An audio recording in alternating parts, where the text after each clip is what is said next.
John Yarmuth, Democrat from Kentucky. Congressman,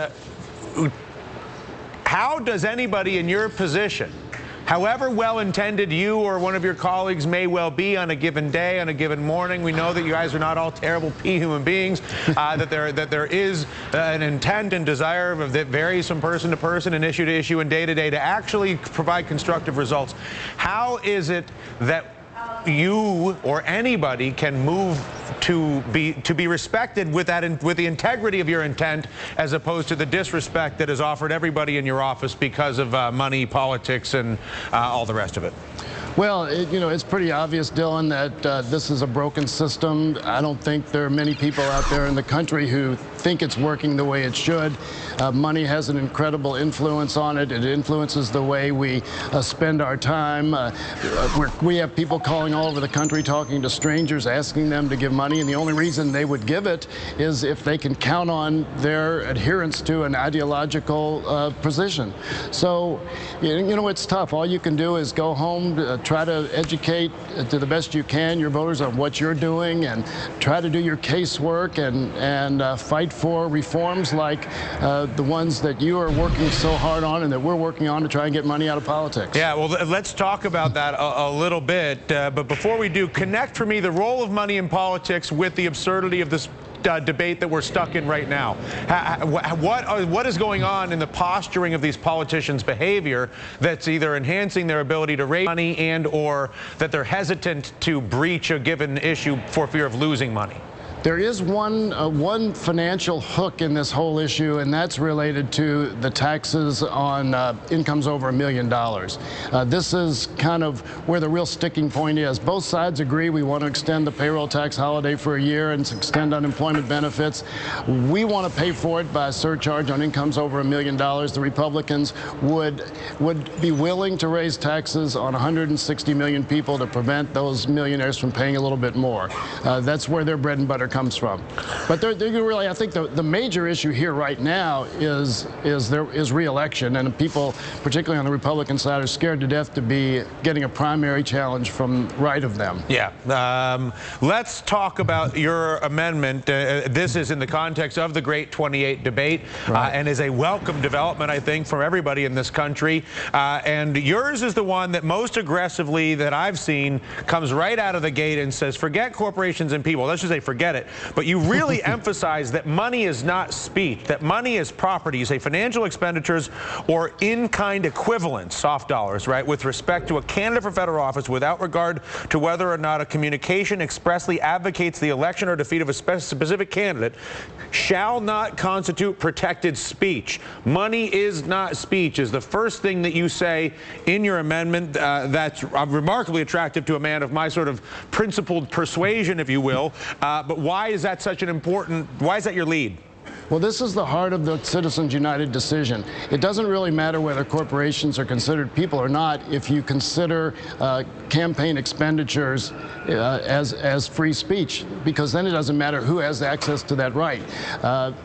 When you deal with just the corporate side of it, you're still allowing people like the Koch brothers or on the right, or even George Soros on the left, to spend millions and millions of dollars in an anonymous way to influence the system. So you really have to get it at the core of it, say money spent on elections is not speech, and therefore the Congress can regulate how much you can spend, if you can spend it at anything, and who can spend it. If you don't get at that fundamental question, Congress really can't regulate.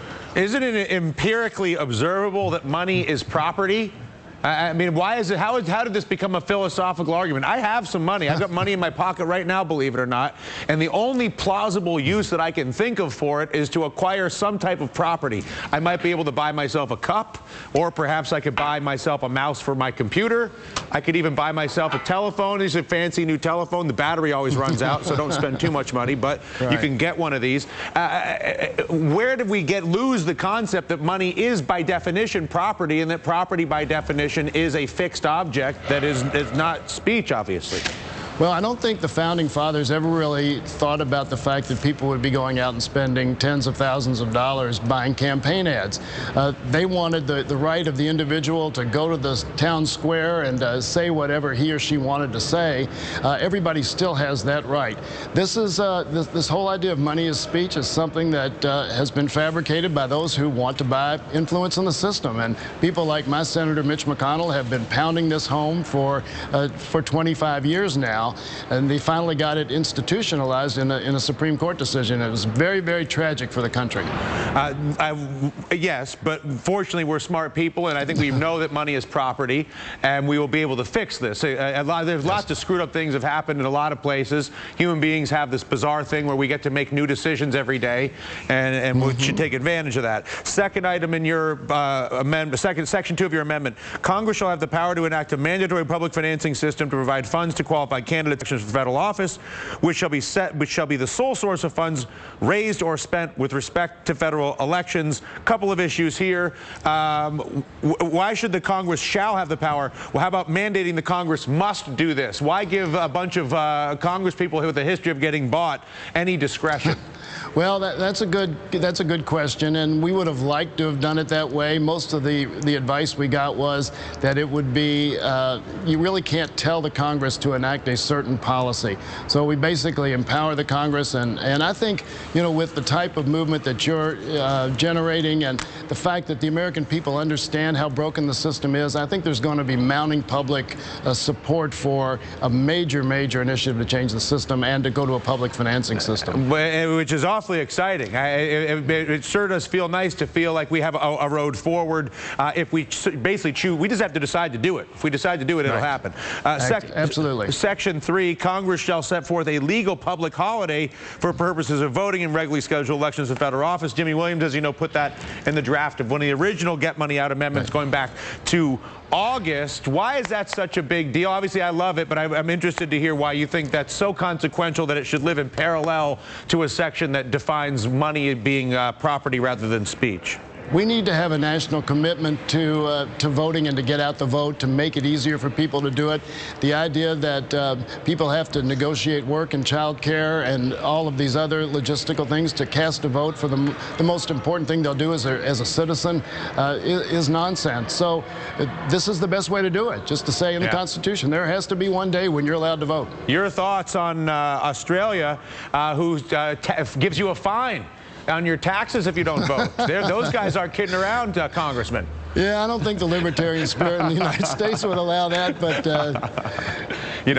we need to make it as easy as possible. Exactly. Listen, congratulations on getting this introduced. Congratulations on your raising the temperature for all of us on behalf of the 300,000, surely with the Get Money Out and the Root Strikers. It is delightful to see an increasing of the temperature around this debate, and I'm sure that everybody from Russell Simmons to the Libertarians to the Committee for Economic Development will be thrilled to have you at the party. Thank you, Congressman. All right, Dylan, thank you for all you do. Thank you, sir.